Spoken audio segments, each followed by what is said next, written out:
Out of all the values that we've discussed this semester, I would say that courage is the one that stuck with me the most. I say this because over the last 6 months, I've experienced some of the greatest amounts of personal growth and some of the greatest personal heartaches and pains that I've experienced, especially within a short period of time. And through all of these struggles, the theme that I keep coming back to is that I want to strengthen myself in all areas, not just physical or mental, but spiritual as well. I think they're all connected.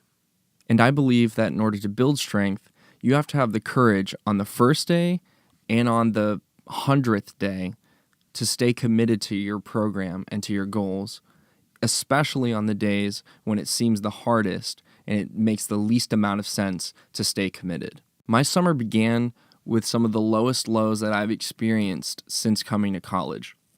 My long-term relationship was over. I didn't have a car, so I had very limited personal freedom. I felt like my career was going nowhere and senior year was approaching fast. And depression that I had been ignoring and bearing for about 2 years was starting to resurface. Ironically, it was hitting this bottom, getting to this point where I felt like I was at the end of myself, that I finally had the courage to accept how unmanageable my life had become and to have the strength and desire to do something different and to reach out and seek the right help. Fast forward to October. I'm excelling in all of the areas that I committed to myself over the summer to improving. Physically, I was in the best shape of my life. Mentally, I had met a new therapist who was helping me unpack issues that I never had the strength to deal with beforehand. Socially, I had created a tight-knit group of friends through a support group that I had joined. I was exploring an exciting new career in the field of tech, and I had met my amazing now girlfriend who encourages and supports me in my recovery as I do the same for her. I was thriving in ways that I never have before in my life. Everything I'd worked so hard for was put to the test at the end of October when I got in my car wreck.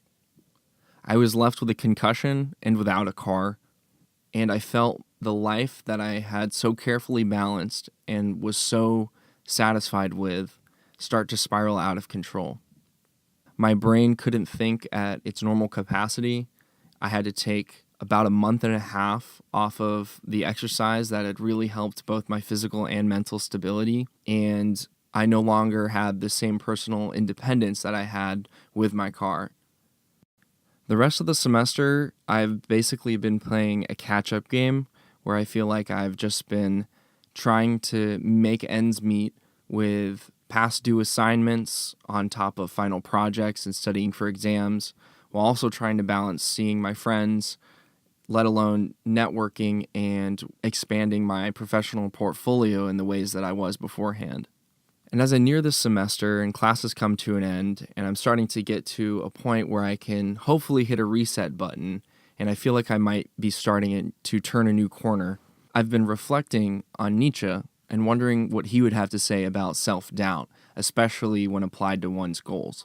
And so what I would say that this injury and accident has taught me, and what thankfully one of my amazing friends from my support group helped point out to me, is that this injury may have a silver lining in that it's taught me a lesson of how to actually stay committed to your goals, especially in your darkest moments. Specifically, I think that what Nietzsche would want me to know is that individual courage is best tempered by compassion. As I forge my own path of recovery, it can be easy to look back at people stumbling along the mainstream and harshly judge or lose patience with them. But when I'm honest with myself, I often still stray from my recovery and back into old habits, especially with my injury. I found that although I sometimes lack compassion for others who are struggling, my harshness is rooted in judging myself with even greater bitterness and doubt. Slowly, I'm learning to be gentler, kinder, and more understanding with myself. As I do, I see my patience and compassion for others grow. This is helping me become quick to offer compassion for these people as they struggle because I was in their place once, and I'm remembering that more often. Overcoming a lifetime of fear, ignorance, and pain is a long journey that takes patience and understanding. As I learned to practice compassion for others, I realized how much I need to practice compassion for myself. I learned to remember how much courage it took to get me here.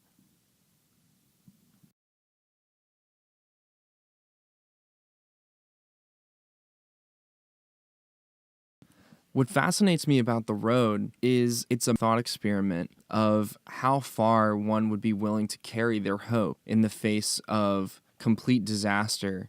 As the unnamed man and his son travel on foot across this highway of a post-nuclear apocalyptic America, the book constantly deals with issues of whether or not it's still worth to even continue going. Because of this, I think that The Road is an excellent book to explore the value of faith. And I don't think it has to be faith necessarily in a religious sense. Some people might. But I think it's more of the act of faith and acting from a place of faith. Well, in order to do this, you have to determine, well, what does faith mean to me? And what am I willing to be faithful to?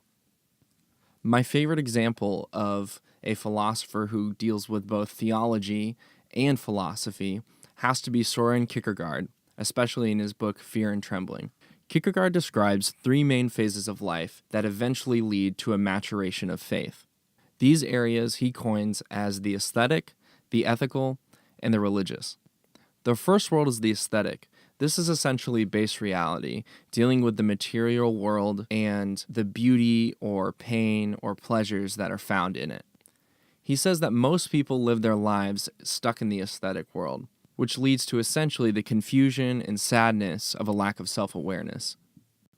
In a post-apocalyptic world where the man and the boy are constantly surrounded by nothing but death, there are very few things that actually could bring any joy or hope or meaning. This is where the man begins his journey. He tries to put on a brave face for his son, but deep down in his heart of hearts, he really doesn't see the meaning or purpose to his existence and often fears for the boy's future.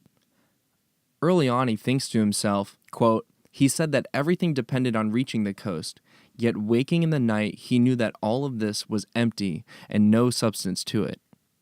There was a good chance that he would die in the mountains, and that would be that." Now, this empty nihilism is something which is directly tied towards his inward focus on his material condition. However, as the book progresses, the man starts to see more value in not only his existence, but what may lie beyond his role in this world. Caring for his son takes on a new meaning that has a practically sacred or spiritual purpose to it. In this way, he starts to move more into the realm of what Kierkegaard called the ethical, the second stage towards faith.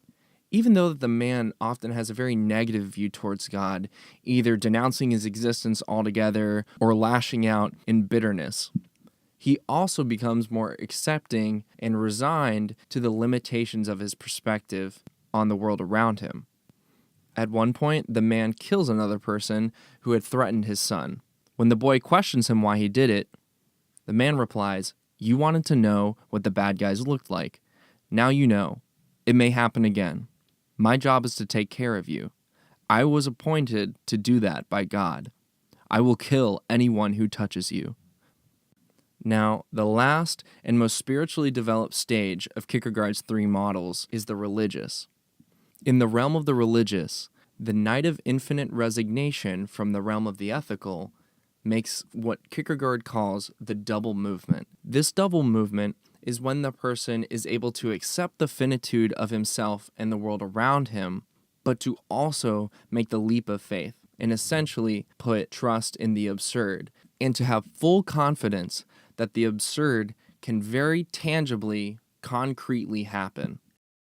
I'm still unsure of whether or not the man fully makes this leap of faith into the realm of the religious. However, I would say the closest that he gets to it is towards the end of the book, when he finally accepts that he's dying. Throughout the book, the man uses the analogy of carrying the fire to describe his desire for the boy to carry on the decency and hope and purity of the human race through this world and into the generations to come. As the man lays dying and explains this to his son, it seems as if his bitterness and his anxieties over his life melt away and is replaced with a singular mission to impress on his son the importance of carrying the fire. He says, "You have to carry the fire." The boy replies, "I don't know how to." "Yes, you do." "Is it real, the fire?" "Yes, it is." "Where is it?" "I don't know where it is." "Yes, you do." "It's inside you. It was always there. I can see it." In this moment, finally experiencing death and knowing that he's going to be moving past the finite limitations of the material world, he fully accepts what his purpose and role has been, which has been to guide the boy and to nurture him until he's at a point where he can carry the fire on his own. And as the man lays dying, he knows that he's done this to the best of his ability, and going forward, it's outside of his hands. In this way, he had faith that his legacy, the most important part of his legacy, would live on after him. This is what true faith looks most like to me. I believe that this is the peace that the man finds and ultimately the boy finds at the end of the road. And I hope that in my life, this is the faith that I will find as well.